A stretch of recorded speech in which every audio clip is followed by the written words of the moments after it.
Welcome back to our final segment here with Coach Mark Farley as we recap a great season, top 25 finish, second place in the toughest conference in FCS football. The senior class, you talked about their leadership, you talked about the men that they evolved and grew into. Why do you think that that's going to help carry UNI football into the future because of the legacy that they have here? Well, because the younger players that played with them saw how they transform a football team within a 13-game season. They saw the start to finish, they lived it. So that's been a big part of it. But again, it's how they played the game. It's how they attacked and how they prepared, but it's the effort that they put in and day out and how they played to the last second of every football game and turned the season around mid-season to become what it was. So, you know, you look at Jared and Adam and Preston and Doris, the chosen captains by our football team, the four best captains that we've had as a unit since I've been involved here.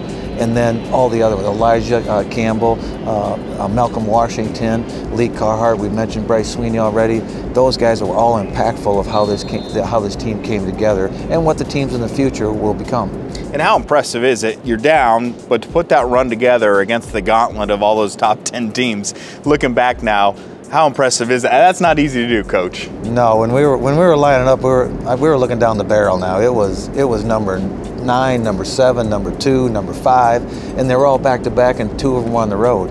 And our players didn't approach it like that. They approached it that we're going on the road, and this is what we need to do because they knew they could win because they were UNI football. And that's exactly what you want instilled in them, and that's exactly how you want their demeanor to be. No rest, you're on the road, your staff recruiting. Why are you excited for what the future looks like for this football program? Well, one, the guys, the offense is back almost intact. We lose Doris and a couple offensive linemen, but a lot of those players are back and they're becoming the older group. Defensively, we'll have to find some players to replace some great players, but offensively, there's so many players back. That's why you're excited about the possibilities of the future. Congrats on another great season, Coach. Thank you. And that will do it for this edition here on Panther Sports Talk. Thanks for watching.